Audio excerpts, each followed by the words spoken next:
Assalamualaikum warahmatullahi wabarakatuh.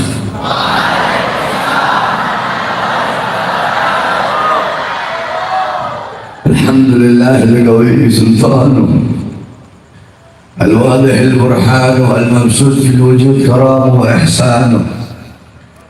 Allahumma salli wa sallim wa barik wa karrim wa azim ala nuril anwar wa sirril asrar wa triyakil akhyar wa miftah babil yasar sayyidina wa maulana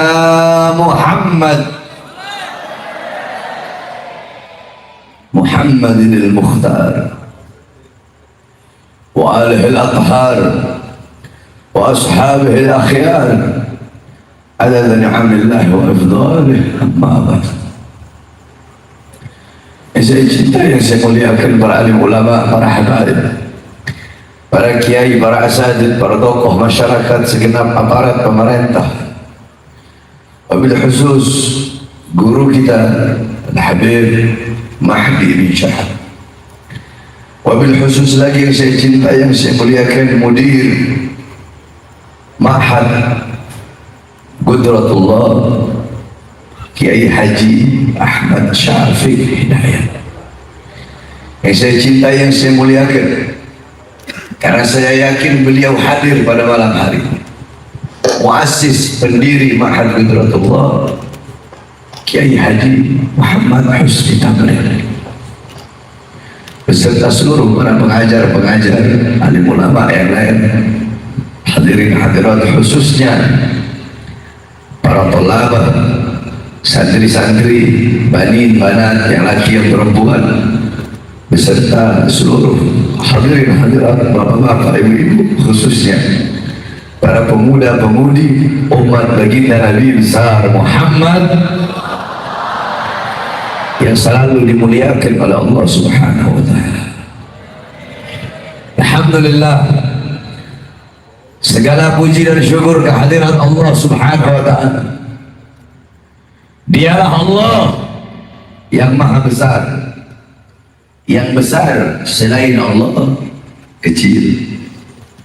Dialah Allah yang maha kaya, dan kaya selain Allah miskin. Dialah Allah raja di atas para raja, yang raja selain Allah hamba sahaya. Dialah Allah yang maha perkasa, yang maha kuat, yang perkasa, yang kuat selain Allah lemah. Dialah Allah yang maha berilmu, yang berilmu selain Allah adalah pencari ilmu. Dialah Allah yang maha tahu, yang tahu selain Allah adalah pencari pengetahuan. Dialah Allah yang maha melihat, yang melihat selain Allah buta terhadap warna-warna yang tersembunyi, buta terhadap warna-warna yang jauh. Dialah Allah yang maha mendengar, yang mendengar selain Allah tuli terhadap suara-suara yang jauh dan suara-suara yang dekat akan menulikannya. Dialah Allah yang dimana kedekatan hamba dengannya tidak akan membuat hamba itu setara dengannya. Jauhnya hamba darinya tidak akan menjadi dinding penghalang dan pembatas antara dirinya dengan hambanya. Dialah Allah yang maha hidup, yang hidup selain Allah pasti akan mati, yang ada selain Allah pasti akan tiada, yang wujud selain Allah pasti akan binasa. Hidupnya Allah, adanya Allah, wujudnya Allah kekal abadi, tidak akan pernah musnah dan tidak akan pernah binasa. Dialah Allah yang dimana seluruh alam semesta diliputi dengan keagungan, kemuliaan, kebesaran dan keluhurannya. Dan dialah Allah yang menggerakkan hati kalian, hati kalian menggerakkan langkahan kaki kalian untuk duduk di majlis ilmu, di majlis zikir, di majlis sholawat, di pondok pesantren yang penuh dengan keberkahan dan penuh dengan kemuliaan ini. Saudara-saudara, tidak ada sesuatu hal apapun, perkara apapun yang lebih utama dan lebih mulia diawali selain daripada diawali dengan memuji Allah Subhanahu wa Ta'ala. Maka saya sengaja memulai nasihat saya dengan memuji Zat yang Maha Mulia, yaitu Allah Subhanahu wa Ta'ala. Saudara-saudara, saya sebenarnya tidak bisa hadir. Saya habis ceramah di Padang. Di Padang itu ada 8 tempat saya ceramah. Pulang dari Padang sampai ke Mandara, saya langsung ceramah. Ada 6 tempat.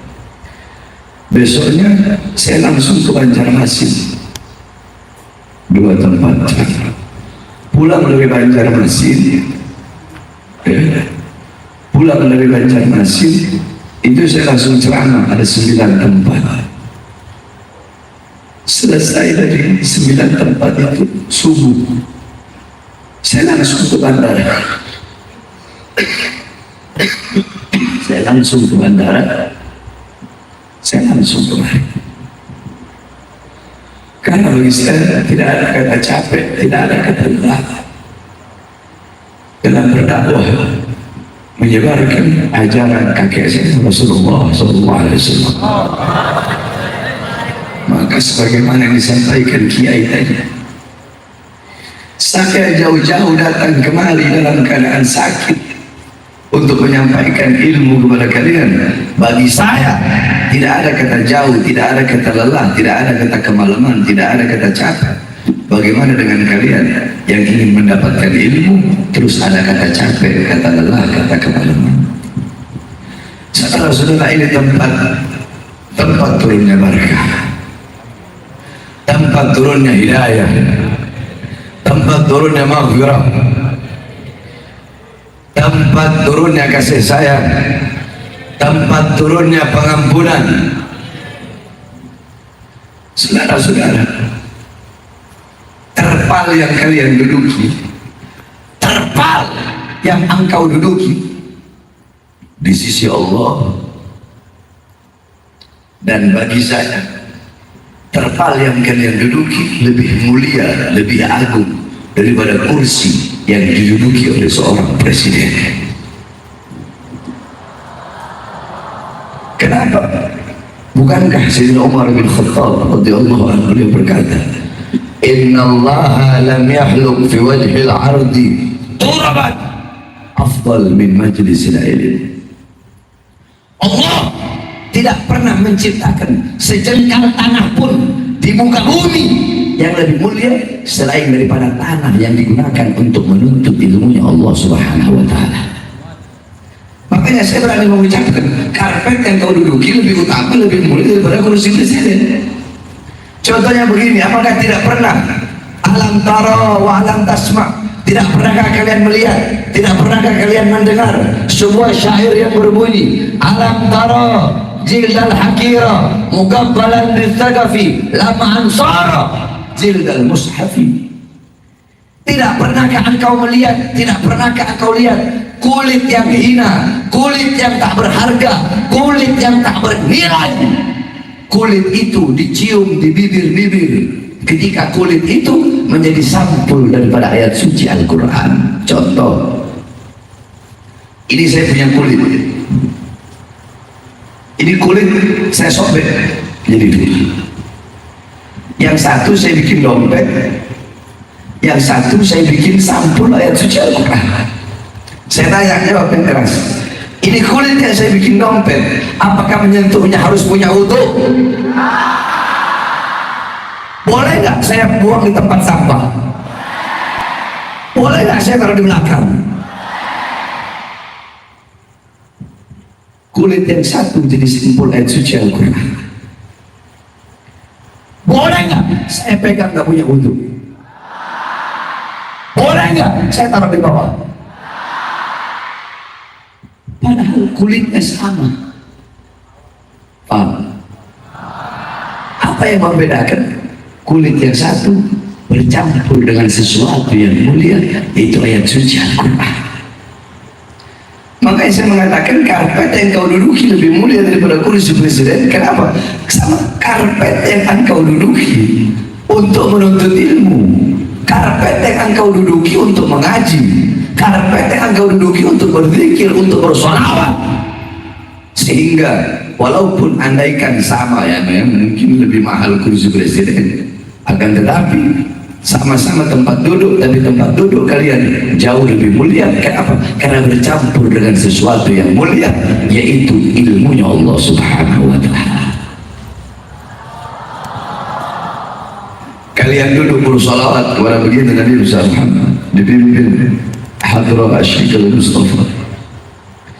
Kalian pikir kalian bersolawat itu bisa menambahkan keagungan Nabi, menambahkan kemuliaan Nabi, menambahkan derajat Nabi? Tidak, saudara. Kalian duduk bersolawat kepada baginda Nabi besar Muhammad. Bukan Nabi Muhammad yang menjadi mulia, tapi kalian yang menjadi mulia. Kalian bersolawat kepada Nabi Muhammad, bukan Nabi Muhammad yang menjadi agung, tapi kalian yang menjadi agung. Ada sebuah syair yang berbunyi, aku tidak memuliakan Nabi Muhammad dengan syairku, aku tidak mengagungkan Nabi dengan syairku, tetapi syairku yang menjadi mulia karena telah memuliakan Nabi Muhammad. Syairku yang menjadi agung, ma madahtu Muhammadan bi ghasidati walakin mudiha ghazidati bi Muhammad. Aku tidak memuji Nabi dengan syairku, aku tidak memuliakan Nabi dengan syairku, tapi syairku yang menjadi mulia, syairku yang menjadi agung, syairku yang menjadi terpuji karena telah memuji Nabi Muhammad. Engkau duduk di sini bersolawat kepada Nabi, bukan Nabi yang bertambah mulia, bertambah agung, bertambah terpuji. Kalau kemuliaan Nabi bisa bertambah, berarti kemuliaan Nabi bisa berkurang. Engkau duduk di sini bersolawat, engkau yang bertambah mulia, engkau yang jadi mulia, engkau yang jadi agung. Bukan Nabi yang menjadi terpuji, engkau yang menjadi terpuji, engkau yang dipuji. Sebab kenapa? Sebab duduknya engkau di sini bersolawat kepada baginda Nabi besar Muhammad. Sampai-sampai diceritakan ketika Isra Mi'raj, ini saya belum bahas Isra Mi'raj, tapi ada kaitannya dengan solawat. Sampai di langit ketiga, Rasulullah berjumpa dengan satu malaikat yang punya 1000 tangan. Setiap tangan punya 1000 jari.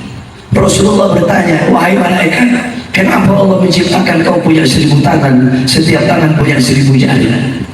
Dijawab oleh malaikat itu, demi Allah yang mengutusmu sebagai Rasul, aku Allah ciptakan untuk menghitung setiap tetesan-tetesan hujan yang jatuh dari langit ke bumi semenjak Adam diciptakan hingga saat ini.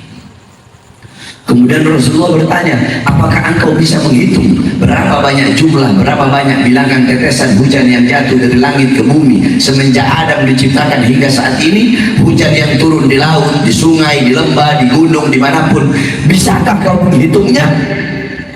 Pertanyaan Rasul. Dijawab oleh malaikat itu, demi Allah yang mengutusmu sebagai Rasul, aku tahu persis berapa banyak jumlah, berapa banyak bilangan setiap tetesan-tetesan hujan yang jatuh dari langit ke bumi, entahkah jatuhnya di sungai, di lembah, di gunung, di laut. Setiap tetesan hujan yang jatuh dari langit ke bumi bisa aku hitung, mulai dari zaman Nabi Adam sampai hari kiamat nanti bisa aku hitung berapa banyak jumlah dan bilangannya. Rasulullah takjub, Rasulullah kagum dengan kehebatan malaikat tersebut.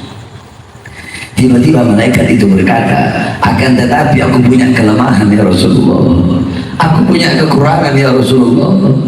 Apa kekuranganmu? Apa kelemahanmu? Ketika umatmu berkumpul, kemudian mereka bersolawat kepadamu, disitulah kekurangan dan kelemahanku, karena aku tidak bisa menghitung berapa banyak rahmat dan pengampunan yang Allah berikan kepada umatmu yang bersolawat kepadamu. Tetesan hujan yang jatuh dari langit ke bumi dari zaman Nabi Adam bisa dia hitung.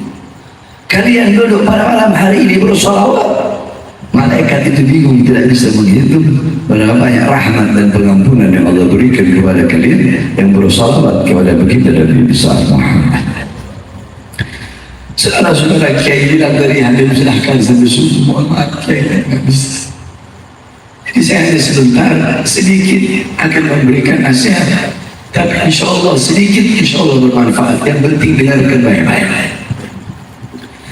Saudara-saudara, kita duduk pada malam hari ini untuk mengenang satu peristiwa yang mulia, satu peristiwa yang agung, satu kejadian yang luar biasa, satu kejadian yang penting, suatu kejadian yang luhur. Perjumpaan antara seorang hamba dengan Tuhannya, perjumpaan pecinta dengan yang dicinta, perjumpaan perindu dengan yang dirindu, yaitu perjumpaan Allah dengan baginda Nabi besar Muhammad. Saudara-saudara yang kita kenal dengan Isra Mi'raj.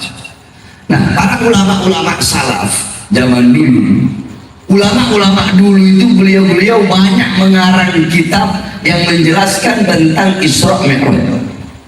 Sebab saya setiap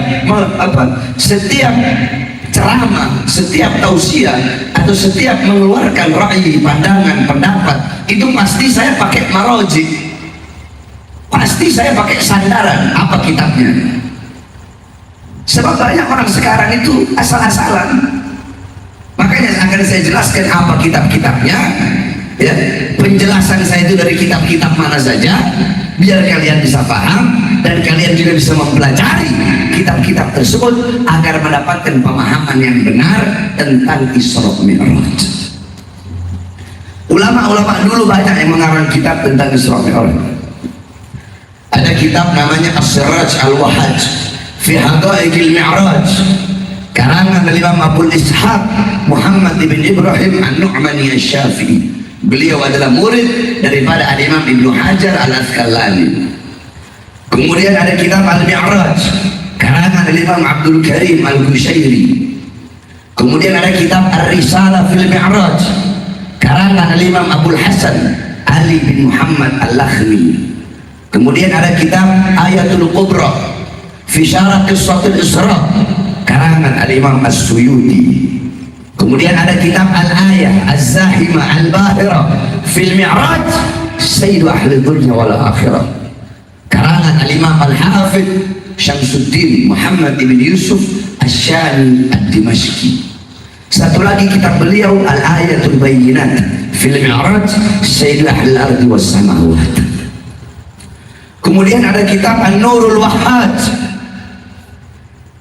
fi Qissah Isra wal Mi'raj, karangan Imam Hadi Zainal Abidin bin Muhammad Al-Hadi Al-Barzanji. Beliau kakek daripada pengarang Maulid Barzanji, Sayyid Ja'far Al-Barzanji. Nah, disyarahkan kitab tadi itu, kitab Nurul Wahhaj, disyarahkan oleh cucunya, diberi nama kitab Tajul Ibtihaj ala Nurul Wahhaj, karangan Imam Sayyid Ja'far bin Ismail Al-Barzanji. Kemudian ada kitab Qissatul Mi'raj, karangan Imam Sayyid Utsman Syata bin Muhammad Syata. Kemudian ada lagi kitab Al-Mi'raj An-Nabawiyah, karangan daripada Al-Imam Syekh Hasan Asy-Syadili.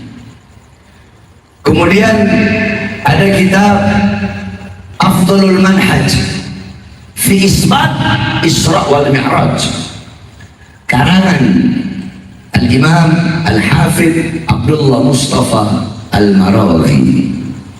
Kemudian ada kitab Tawus Siraj fi Fadli Rajab wa Qissah Al-Mi'raj, karangan Al-Imam As-Sayyid Muhammad Amin Al-Kurdi.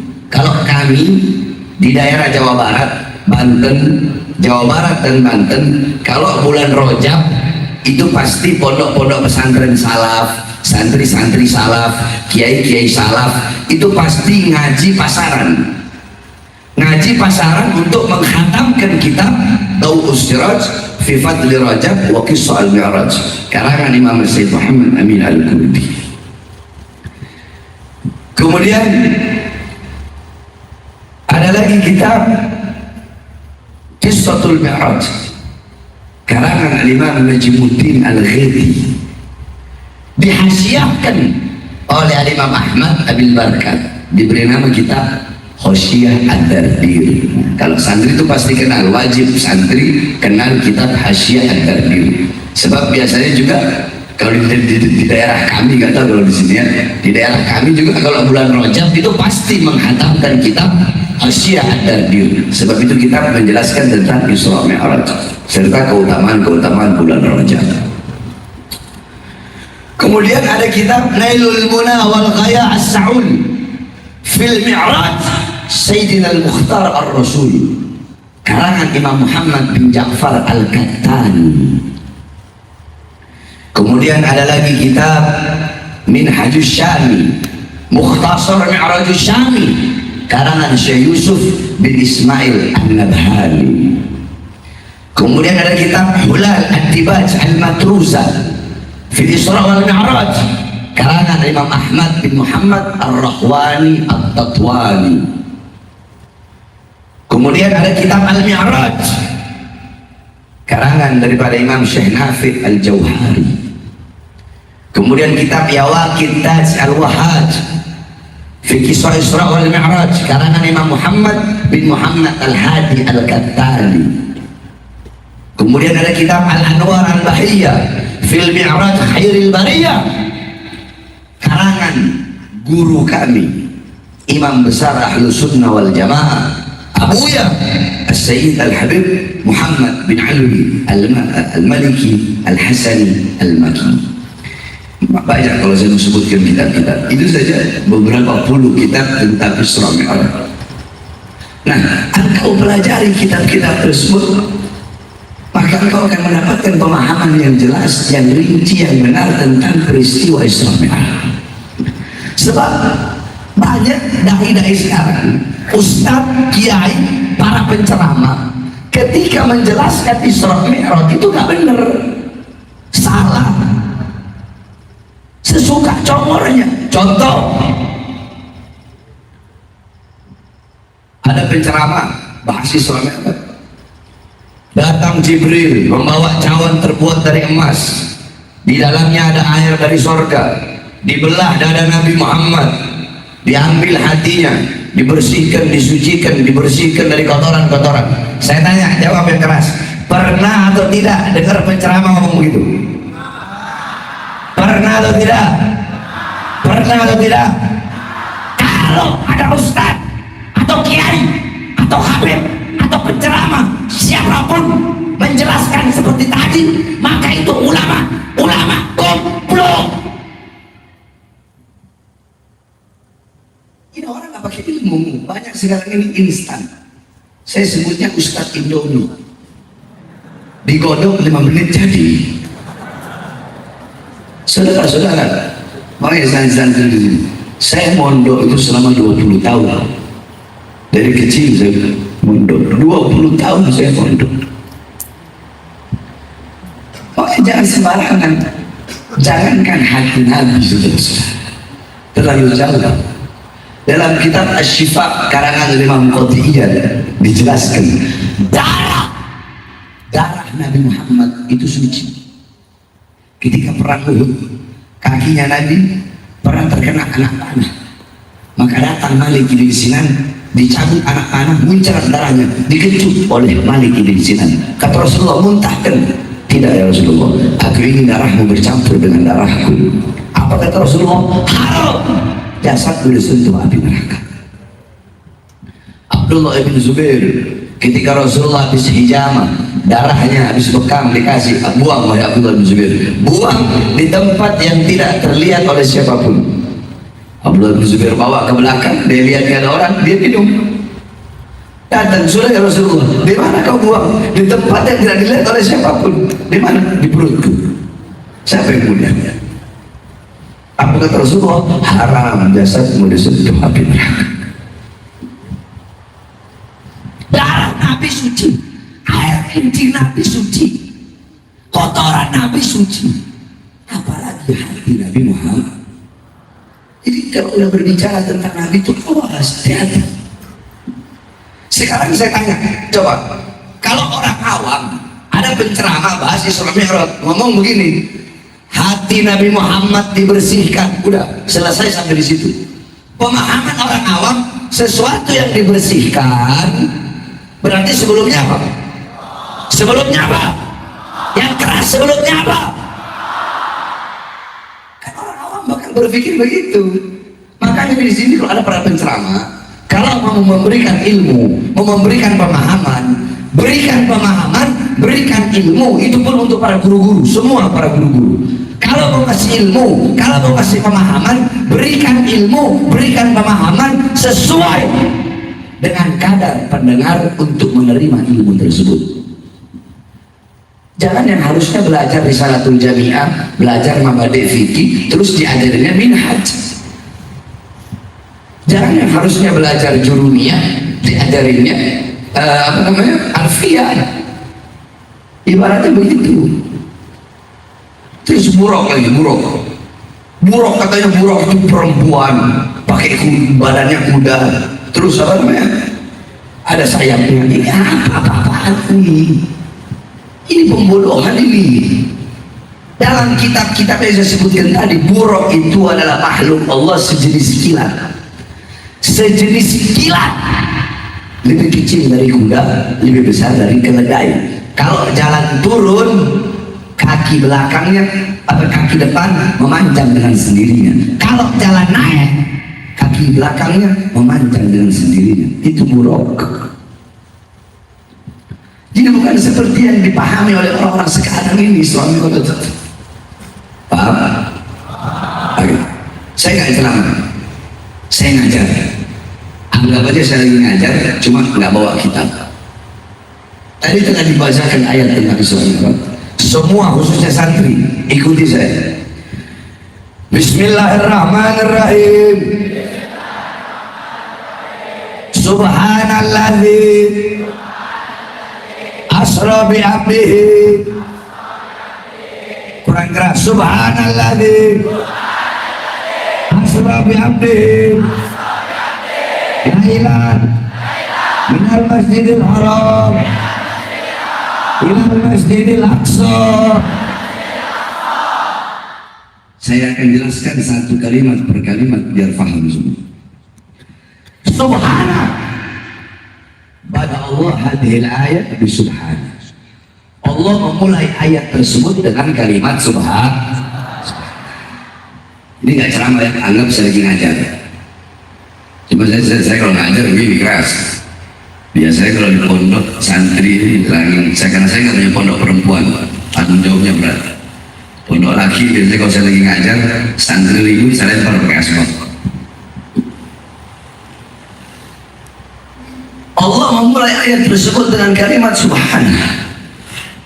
Al-Imam Baghawi yang ngarang kitab tafsir Ma'alimut Tanzil, Al-Imam Ibnu Jarir At-Tabari, Al-Imam Fakhruddin Ar-Razi, Al-Imam Jalaluddin Al-Mahalli, beliau mengatakan setiap ayat kalau ada kalimat subhana itu menunjukkan sesuatu, itu menunjukkan perkara, itu menunjukkan hal, itu menunjukkan waktu, itu menunjukkan tempat, itu menunjukkan perintah, dan itu menunjukkan kejadian, mau hal, mau sesuatu, mau perkara, mau tempat, mau waktu, atau kejadian dan peristiwa yang luar biasa. Paham? Jadi kalau ayat ada subhana dengan ayat yang nggak ada subhana itu beda. Kalau ada subhananya berarti itu, kalau seumpama ini kan menceritakan tentang kejadian, tentang peristiwa, berarti kalau ada subhana berarti bukan kejadian dia, tetapi kejadian luar biasa. Nah, kenapa Allah mulai dengan subhana? Karena Isra Mi'raj ini adalah suatu peristiwa yang tidak masuk akal. Bagaimana mungkin perjalanan yang harusnya dilalui selama berbulan-bulan, perjalanan itu hanya dilalui sebagian malam oleh Nabi Muhammad? Masuk akal tidak? Masuk akal tidak? Nah, karena hal ini, peristiwa ini, kejadian ini tidak masuk akal, makanya Allah pakai subhana Untuk apa? Untuk menguatkan keimanan dan keyakinan kalian bahwasanya tidak ada yang mustahil bagi Allah. Paham tuh? Terus makna subhana itu apa sih? Ikuti saya. Bismillahirrahmanirrahim. Subhana bimakna tanzih. Santrinya bilang subhana. Subhana bimakna tanzih. Al-murad tanzihullah min kulli su'. Subhana bimakna al-murad barahillah min kulli naqs. Subhana itu adalah mensucikan Allah dari segala keburukan. Subhana itu adalah melepaskan Allah dari segala kekurangan. Baik tuh. Nah, kenapa Allah pakai subhana? Karena kalau Allah tidak mampu memperjalankan Nabi Muhammad perjalanan yang harusnya dilalui selama berbulan-bulan, terus Allah tak mampu memperjalankan hanya dengan waktu sebagian malam, berarti Allah punya kekurangan. Sedangkan maha suci Allah dari segala kekurangan. Karena itulah Allah pakai kalimat subhana.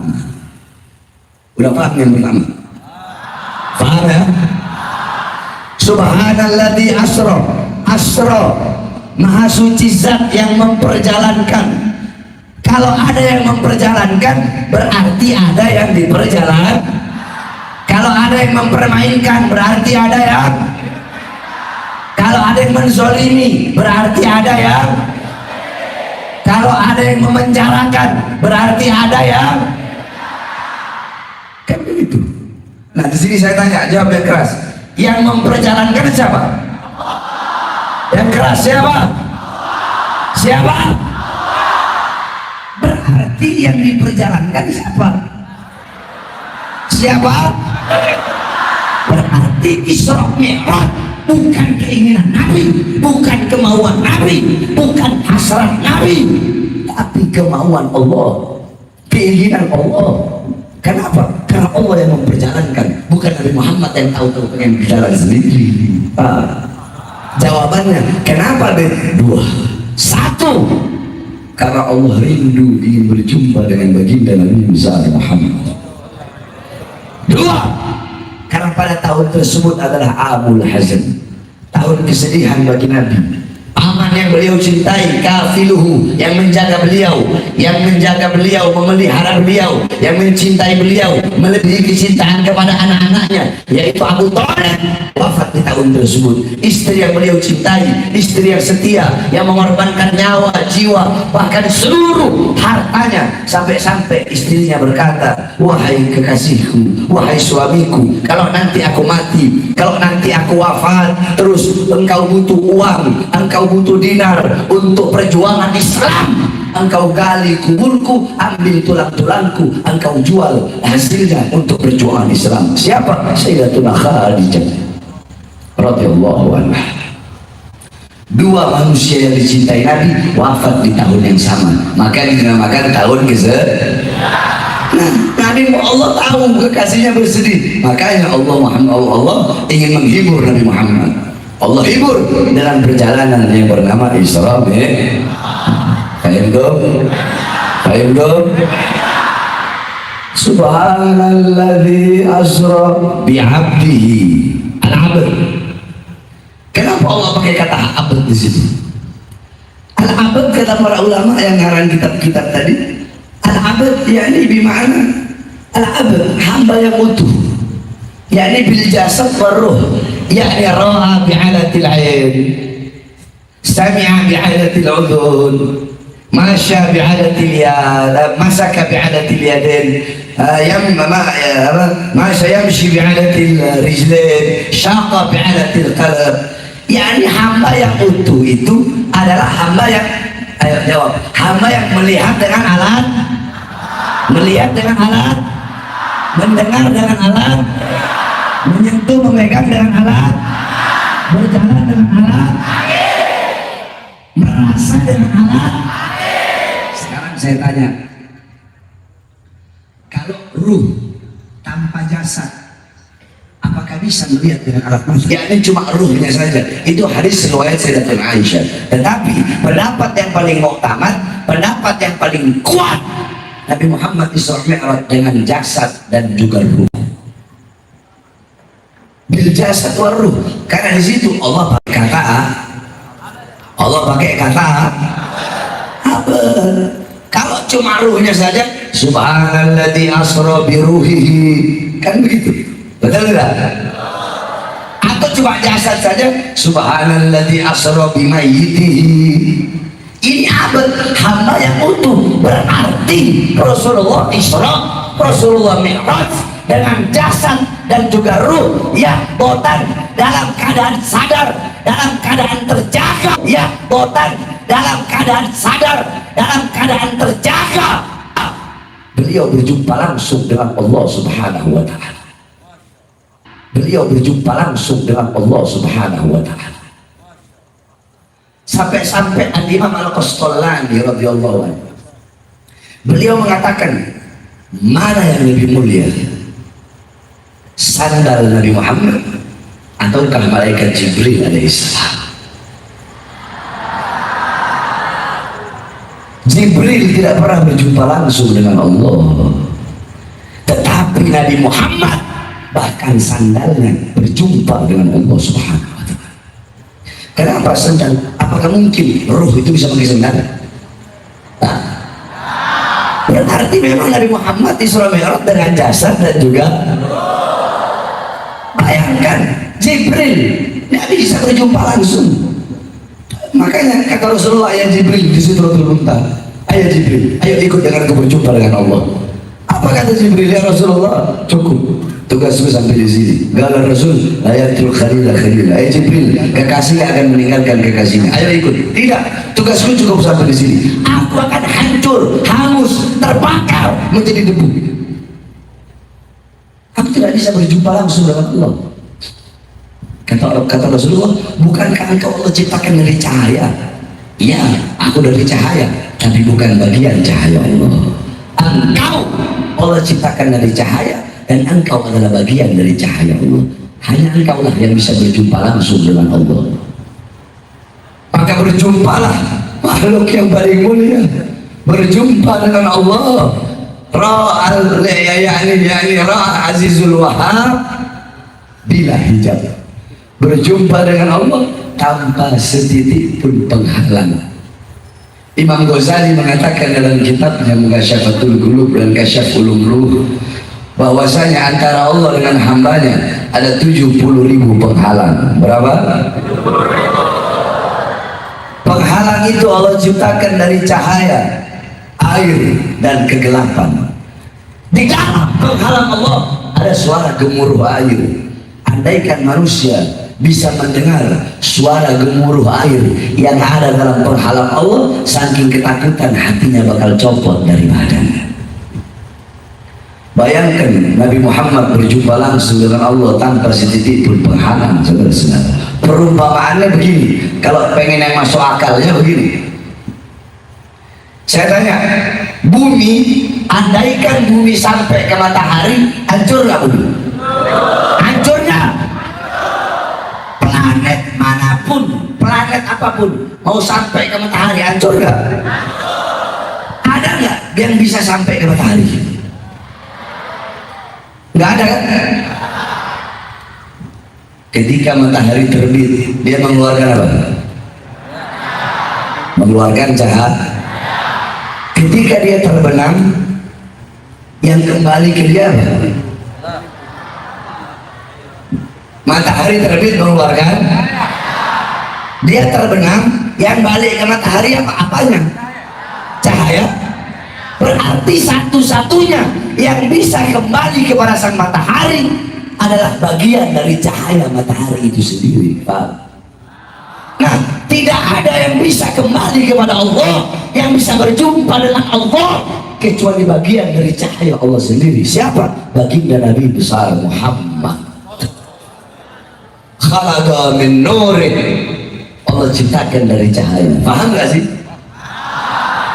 Jadi yang bisa ke matahari itu ya cuma cahaya matahari itu, kan gitu kan. Nah, yang bisa berjumpa langsung dengan Allah ya hanya bagian dari cahaya Allah sendiri. Siapa? Baginda Nabi besar.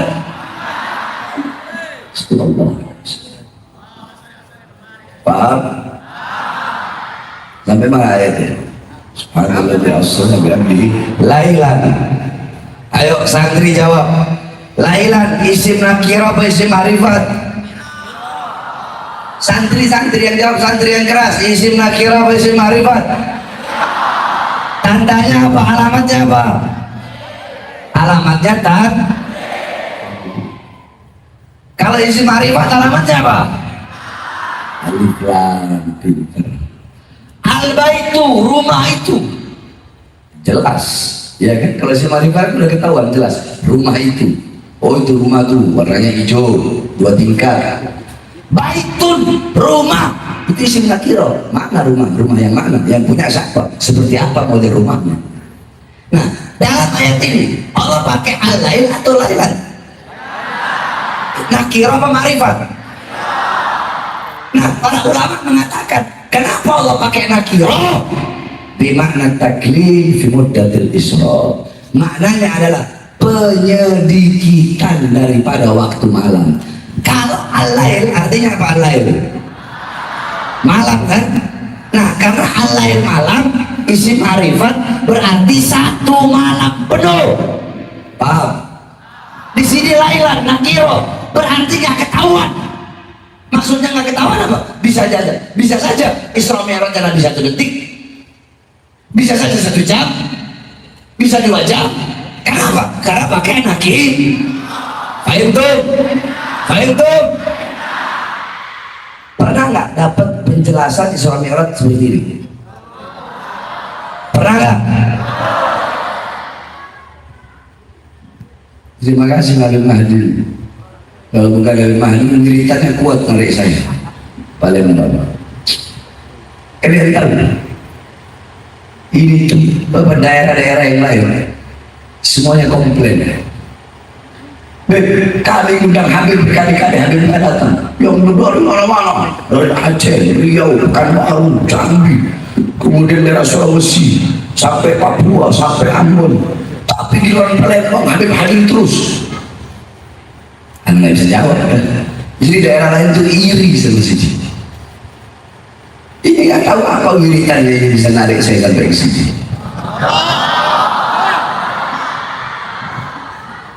Cuma udah berkali-kali ke Palembang, nggak pernah dicari di sini orang Palembang. Jadi besok-besok anda minta sama Kiai aja lah. Anda minta sama Ustaz Syafiq Harim, orang sini istri orang Palembang.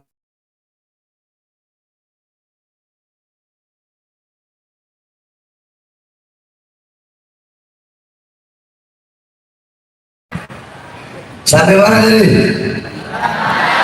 Minal Masjidil Haram ilal Masjidil Aqsa.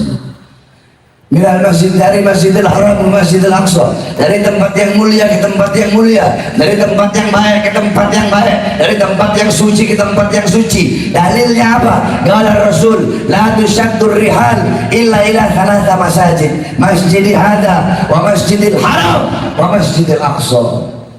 Tidak ada bepergian yang lebih utama selain pergi ke 3 masjid. Masjidku ini yakni Nabawi, Masjidil Haram dan Masjidil Aqsa. Kalian mau pergi ke masjid-masjid manapun, mau pergi ke tempat manapun, tidak akan mengungguli keutamaan 3 tempat ini, Masjidil Haram, Masjidil Aqsa dan Masjid Nabawi. Nah, Nabi Muhammad dari tempat yang mulia ke tempat yang mulia, dari tempat yang agung ke tempat yang agung, dari tempat yang suci ke tempat yang suci.